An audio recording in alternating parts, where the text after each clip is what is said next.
Hi, I'm LT, and this is Surplus History. And today we're unboxing history. In front of me is a 35-pound package, which I shared with our followers on YouTube the other day through the YouTube community tab. If you're not already engaged with us there, please do so as well.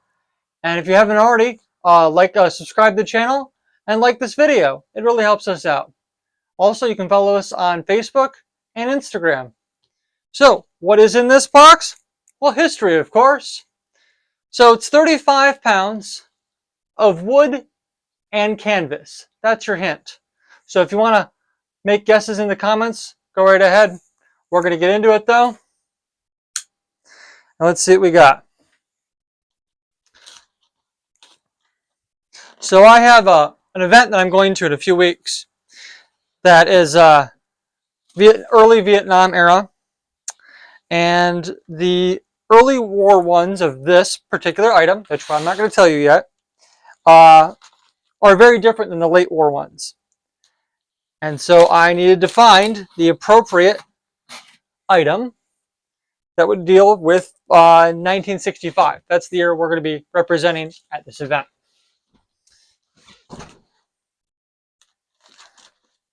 So I found this on eBay, one of my favorite places.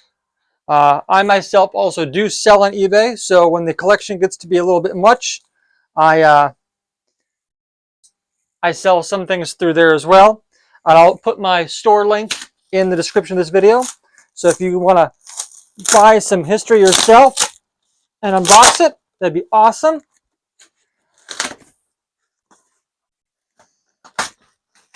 All right.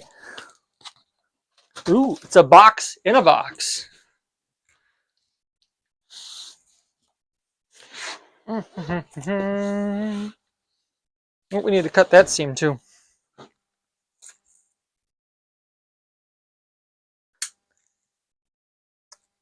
Shout out to the seller on this. He did a great job in packaging it up.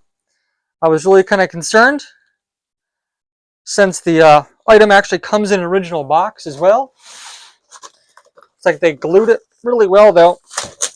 And I don't want to cut too much though because, like I said, the item is in original packaging inside this box.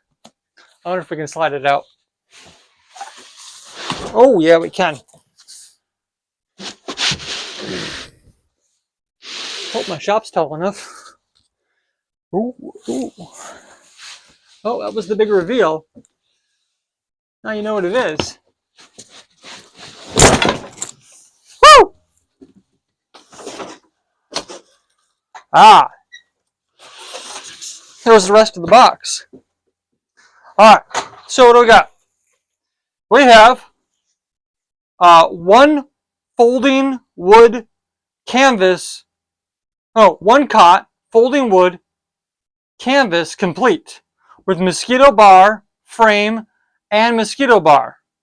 So the contract date on this, where's the date? Is there a date on here? I don't see a date. But judging by, we'll probably find the date on the frame. But it is US stamped. Gross weight is 32 pounds. And we got the original box, manufactured by Pratt Manufacturing, Coldwater, Michigan. All right. Back to my home state of Michigan. That's great. It's got the nice heavy cardboard, military cardboard. So we got the lid. We got the body of the box as well. Let's see. Let's set this aside back here. And then we've got our cot.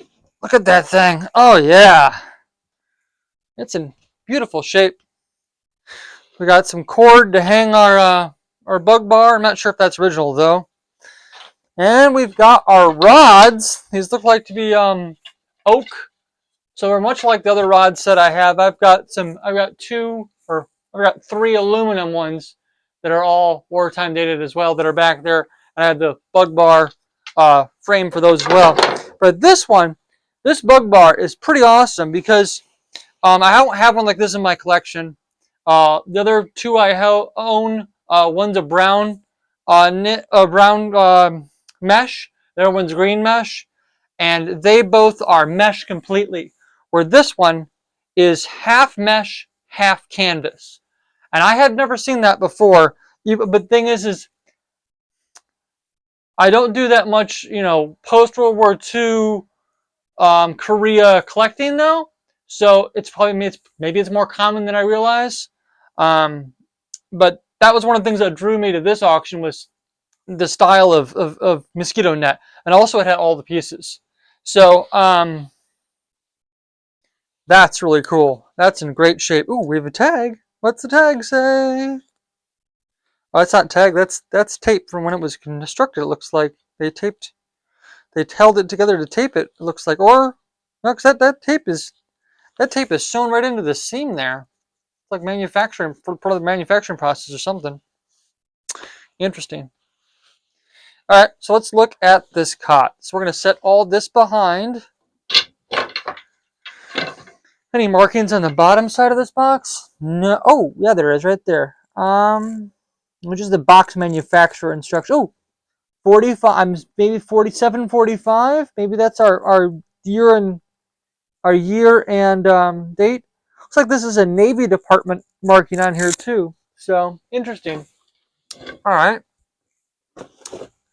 So here is our cot. From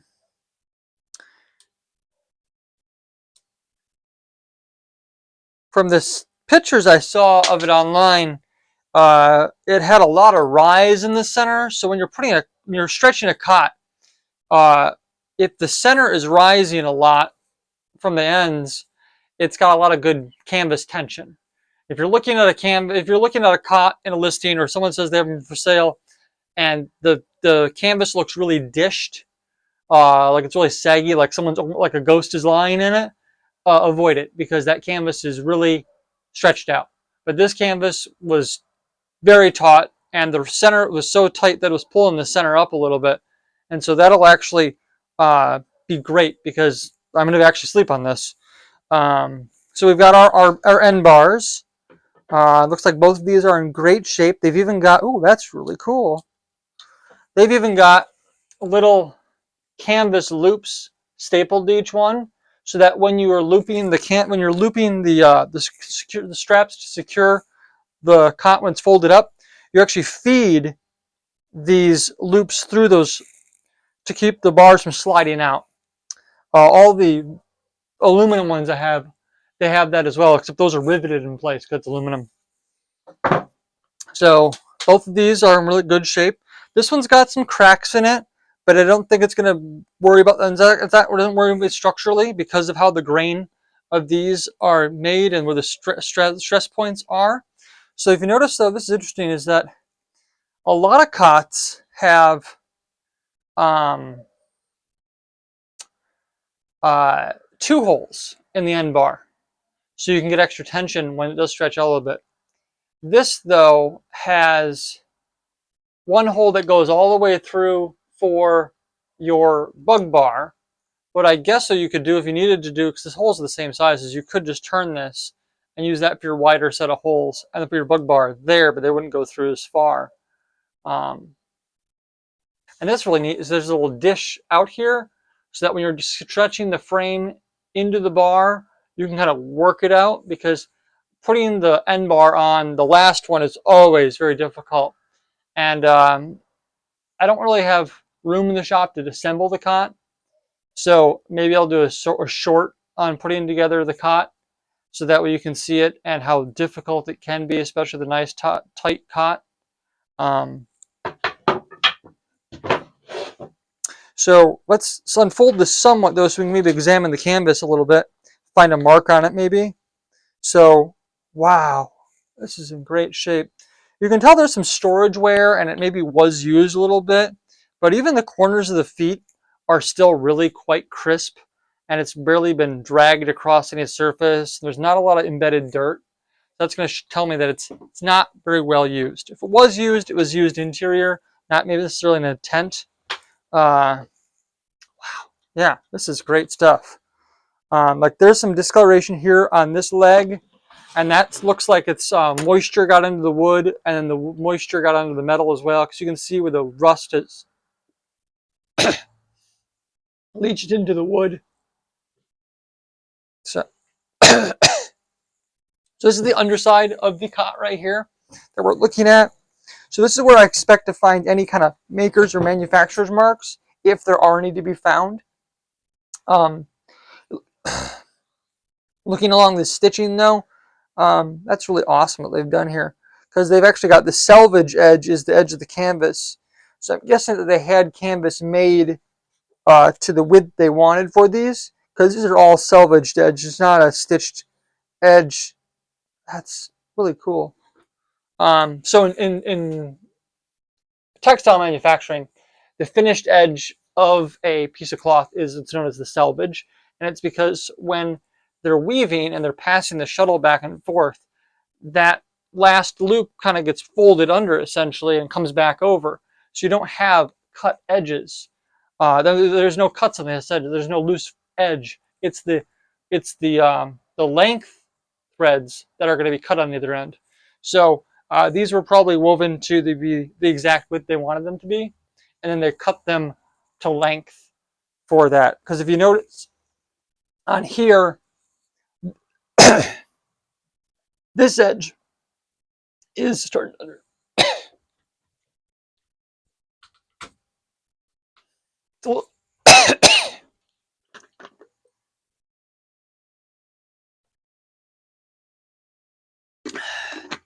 And there's just 70-year-old dust hanging out in here now.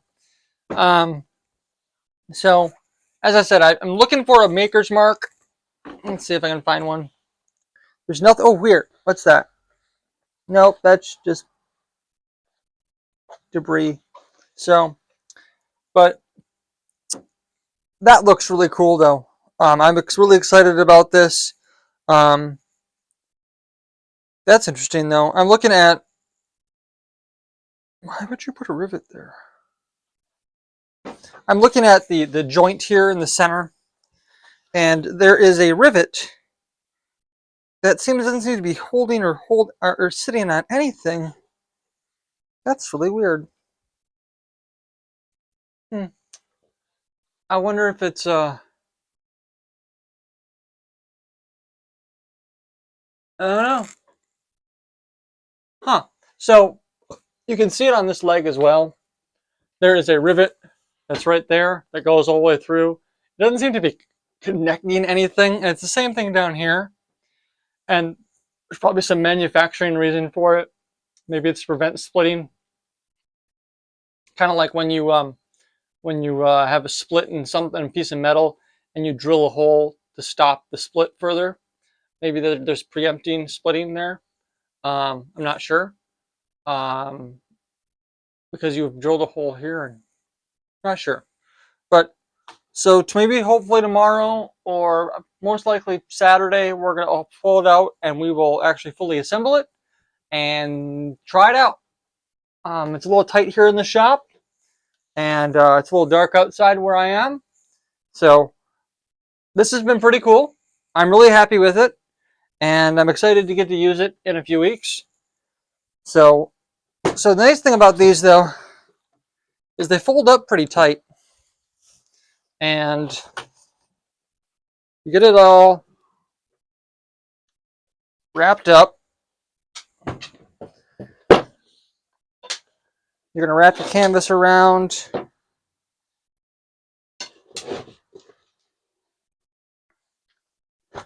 Ooh.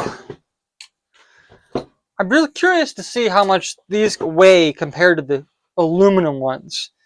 When I picked up the package, it felt a little bit heavier, but I don't think there's a lot of weight savings, honestly. I think the aluminum ones are pretty heavy as well.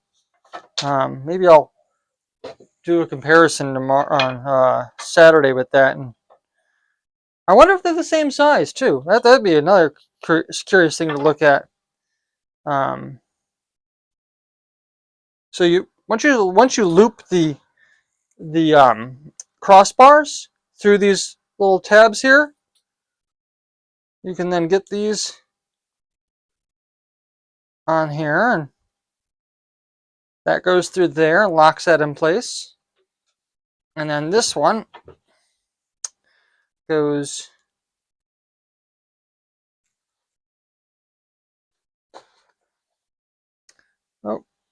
Let's go that way.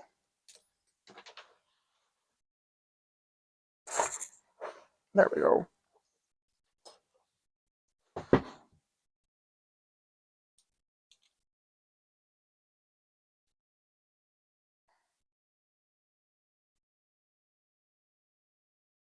So that just goes like this. Tighten this down a little bit more. All right, and so there is your cot. And then what you can do with your bars, your uprights here for your bug bar, is you can just slide them through there and just make a little, they make a little pocket right there.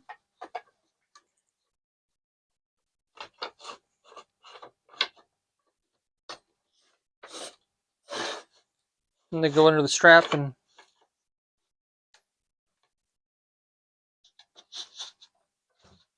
ta-da! Yeah, and there are your bug bar. There's your uprights for your bug bar. So these go in the corners of the cot, and you stretch your mosquito net over top of that. It's pretty good. I like this. This is nice. I'm looking forward to using it. So this has been Surplus History. It's been historical. See you in the next video. Later.